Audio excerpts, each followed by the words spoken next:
everyone, I hope you all are doing good in your studies। तो आ गया है next part. जैसे कि आप लोगों को पता है, यहाँ पे मैं करवा रही हूँ आप लोगों को आरआरबी एंड नॉर्सेट 8 की प्रिपरेशन।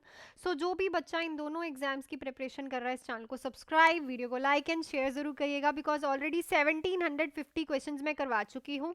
1751 क्वेश्चन आज हम करने जा रहे हैं। एंड अगर कोई भी बच्चा बैचेस ज्वाइन करना चाहता है तो आप लोग इस नंबर पे कॉल या फिर मैसेज करके आज ही कोई भी बैच जो है मेरे से बात करके ज्वाइन कर सकते हो। आरआरबी के लिए मेरे पास दो बैचेस हैं, एक है इंपॉर्टेंट टॉपिक बैच, एक है theory batch. Important topic batch की जो फीस है वो बहुत ही अफोर्डेबल 199 है, और जो थ्योरी बैच की फीस है वो मेरे पास है 2199। दोनों ही बैचेस बेस्ट हैं। अगर आपका बेसिक क्लियर है तो आप इंपॉर्टेंट टॉपिक बैच ज्वाइन कर सकते हो, जिसमें हम सब सब्जेक्ट्स के important topic, MCQs, test series, doubt classes, previous year paper करने वाले हैं। और अगर आप आरआरबी के लिए देखो, आरआरबी का जो एग्जाम है वो बाय फेब और मार्च होगा, ठीक है, तो आपके पास बहुत अच्छा खासा टाइम है। तो anatomy and physiology, basic, theory, all subjects, important topic, MCQs, test series, doubt classes and previous year paper, ये 3 मंथ्स की फीस है, ठीक है। लाइव एंड रिकॉर्डेड रहेगा, एंड नॉन नर्सिंग के सब्जेक्ट्स भी आपको करवाए जाएंगे। वहीं अगर आप नॉर्सेट के लिए जुड़ना चाहते हो तो नॉर्सेट के लिए 4 मंथ्स के बैच की जो फीस है वो है only and only 2699, and 6 months की जो फीस है उसकी ओनली एंड ओनली 3499। तो आज ही आप लोग ज्वाइन कर सकते हो मेरे से इस नंबर पे बात करके, मैसेज करके। सो चलती हूँ मैं अपने क्वेश्चन पे। क्वेश्चन नंबर 1 है हमारे पास, चलिए। सो क्वेश्चन है, a nurse is taking the history of a client with occupational lung disease silicosis. The nurse should assess whether the client wears which item during the period of exposure to celiac particles. तो एक patient है, ठीक है, उसको occupational lung disease है जिसको हम बोलते हैं स्केलियोसिस, ठीक है। ये क्या होता है कि सीलियक डस्ट जो होती है, किससे, जो आपकी सीलियक डस्ट होती है, पेशेंट अगर कहीं ऐसी जगह काम करता है और ये सीलियक डस्ट के जो क्रिस्टल्स होते हैं उनको इनहेल कर लेता है, क्या कर लेता है, इनहेलेशन कर देता है, तो उसको प्रॉब्लम हो जाती है जिसका नाम है सिलिकोसिस, और इसको हम बोलते हैं एक ऑक्यूपेशनल लंग डिसीज।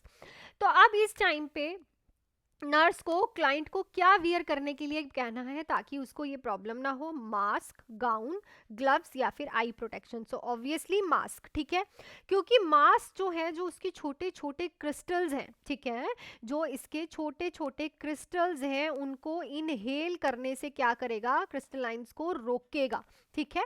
सो ऐसा होता है कि जब भी आपको पीपीई किट पे क्वेश्चन आए, ठीक है, सो उनको पर्सनल प्रोटेक्टिव इक्विपमेंट, पीपीई का अगर किसी को फुल फॉर्म नहीं पता तो बहुत ही सोच के आप लोग उस इक्विपमेंट को टिक करा करो, उस आइटम को टिक करा करो, ये नहीं अननेसेसरी डलवा रहे हो। जैसे यहाँ पे मास्क है डालना है, अगर इसके साथ गाउन लिखा होता तो नो, दिस इज रॉन्ग, ठीक है, गाउन की तो नीड ही नहीं है क्योंकि इनहेलेशन की प्रॉब्लम है, हमें इनहेलेशन रोकनी है। नेक्स्ट पे चलते हैं। सो नेक्स्ट क्वेश्चन है आपके पास, कह रहा है, a client is prescription to take guaifenesin and expectorant, the nurse determine that the client understand the proper administration of this medication if the client state that she और he will perform which action. तो एक patient है जिसको गुआफिसिन जो है एक expectorant होती है, ठीक है, ये क्या है, एक एक्सपेक्टोरेंट होती है, माउथ के साथ ली जाती है। मोस्टली हम ये क्या करती है, इसका काम क्या है कि अगर रेस्पिरेटरी ट्रैक में म्यूकस है तो इसको एक्सपेक्टोरेट करवाना, बाहर निकालना। तो nurse proper administration of medication का पेशेंट को बताएगी कि जब उसे ये मेडिकेशन लेनी है तो उसे कौन सा एक्शन करना है। Take in an extra dose if fever develop, take the medication with meal only, take the tablet with full glass of water, decrease the amount of daily fluid. So हमेशा जब हम ये मेडिसिन देते हैं तो patient को कहते हैं फुल ग्लास ऑफ वाटर लेना है। क्यों?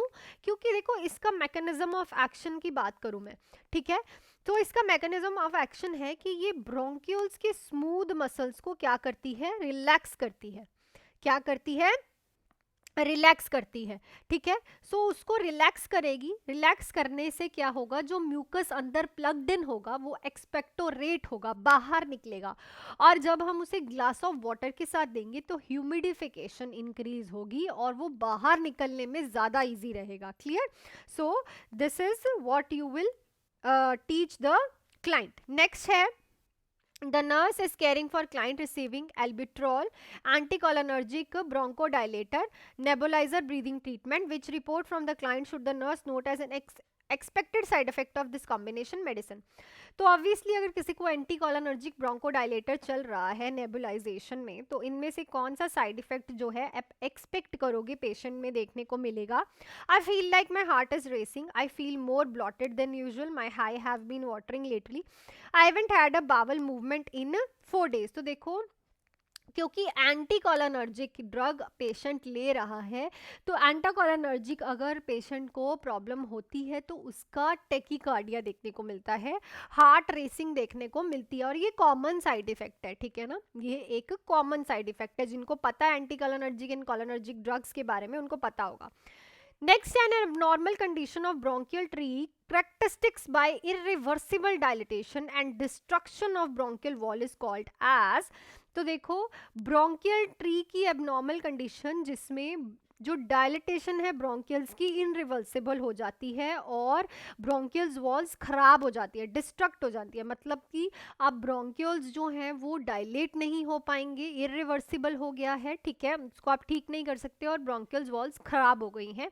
उसको हम क्या बोलते हैं? Bronchopneumonia, bronchiectasis, bronchitis, bronchial asthma. So it's a bronchiectasis, irreversible condition है, ये ठीक नहीं हो सकती, ठीक है। रिवर्सिबल का मतलब होता है ठीक हो जाना अपनी नॉर्मल कंडीशन, एंड इरिवर्सिबल मतलब इट इज नॉट रिवर्सिबल, इसको आप ठीक नहीं कर सकते। नेक्स्ट है, the nurse should instruct the client to avoid which of the following drug while taking metoclopramide hydrochloride. So अगर कोई पेशेंट मेटाक्लोप्रोमाइड ले रहा है तो नर्स जो है उसे क्या लेने से मना करेगी? सो मेटाक्लोप्रोमाइड क्या है? आज ज्यादातर फार्मा के क्वेश्चन है। डोपामिन रिसेप्टर एंटागनिस्ट, ठीक है, क्या है? डोपामिन रिसेप्टर एंटागनिस्ट, ठीक है। मोस्टली हम ये किस पेशेंट को देते हैं? किसी को नोजिया एंड वॉमिटिंग हो, ठीक है, या फिर किसी को GERD गैस्ट्रोइसोफेजियल रिफ्लक्स डिसीज हो, तो उसको हम क्या लेने के लिए अवॉइड करेंगे? Antacid, anti hypertensive, anticoagulant, alcohol. So obviously alcohol लेने से आपको पेशेंट को क्या करना है? मना करना है, क्योंकि अल्कोहल और एसिडिक नेचर जो इंक्रीज करती है, और इसका क्या काम होगा? अगर आपने डोपामिन रिसेप्टर एंटागोनिस्ट दिया ही क्यों है? ताकि वहाँ पे पेशेंट को वॉमिटिंग ना हो, वहाँ पे हार्ट बर्न ना हो, मील्स जो है उसको ऐसा ना लगे कि मेरे को खाना ऊपर रीगर्जिटेट मार रहा है। पर अगर आप पेशेंट अल्कोहल ले रहा है तो अल्कोहल तो स्टमक को और एसिडिक नेचर बनाती है ना, तो यही चीज़ करने के लिए तो ठीक, आप उसको टैबलेट दे रहे हो, अगर वो फिर से वही काम कर रहा है तो it can be a complication, ठीक है, तो इसके लिए आपको रोकना है। सो नेक्स्ट पे चलने से पहले बच्चे मैं आप लोगों को थोड़ा सा बैचेस का बता देती हूँ। आपके पास आरआरबी का जो पेपर है बाय फेब और मार्च होगा, लिख के ले लो ये, ठीक है। तो आपके पास 3 मंथ्स प्रॉपर हैं, तो मेरे पास 3 मंथ्स के 2 बैचेस हैं, जो है इम्पॉर्टेंट टॉपिक बैच और थ्योरी बैच। अगर आपका बेसिक क्लियर है तो इम्पॉर्टेंट टॉपिक बैच बेस्ट है, जिसकी फीस है ओनली 1200, 1199, 3 मंथ्स का बैच है, live and recorded, non nursing के सब्जेक्ट्स भी हैं। Important topic MCQs, test series, doubt classes and previous year paper रहने वाले हैं।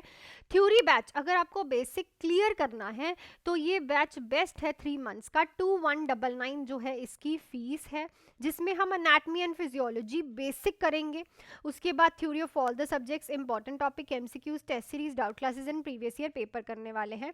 साथ ही में नॉर्सेट 8 के लिए 2 बैच हैं, 4 मंथ्स का एंड 6 मंथ्स का।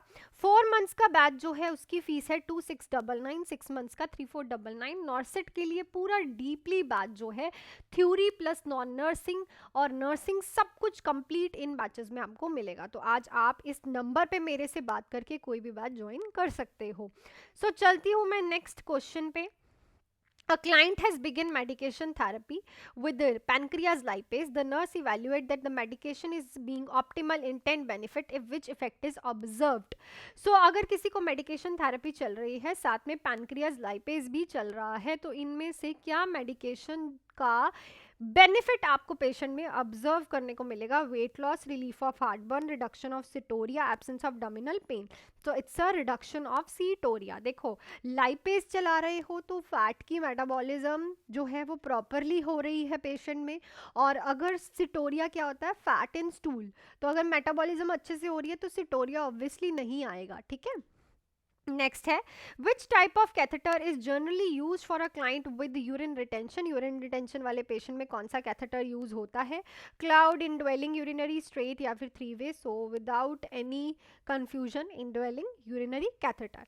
Blood clotting time is considerably prolonged in which deficiency, तो कौन सी डेफिशिएंसी में ब्लड क्लॉटिंग टाइम जो है वो बहुत ज़्यादा प्रोलॉन्ग्ड होता है, vitamin B1, vitamin B2, vitamin K, vitamin B6, तो it's a clotting factor vitamin के।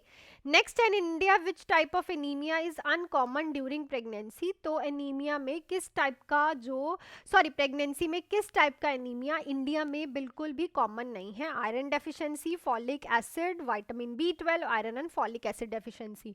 तो इस क्वेश्चन का आंसर आप मुझे कमेंट सेक्शन में लिख के बताना। अनकॉमन पूछा है उन्होंने, इंडिया में पूछा है प्रेगनेंसी के दौरान कौन सा एनीमिया।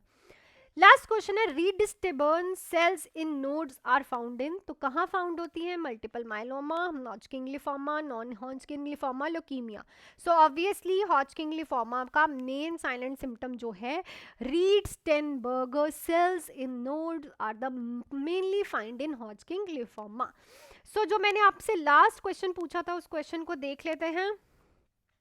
यहाँ पे आई थिंक मैंने आप लोगों से यही क्वेश्चन पूछा था, गैस्ट्रोक्टमी हुई है, गैस्ट्रिक कैंसर है पेशेंट को, पोस्ट ऑपरेटिवली नेजोगैस्ट्रिक ट्यूब से ड्रेनेज जो है ब्लडी आ रही है इमीडिएटली, तो आप क्या करोगे, ऑब्वियसली आपको मॉनिटर करनी है ड्रेनेज, क्योंकि इमीडिएट पोस्ट ऑपरेटिव ड्रेनेज जो होती है वो ब्लडी ही होती है, नॉर्मल है, तो कंटिन्यू आपको मॉनिटर करनी है ड्रेनेज।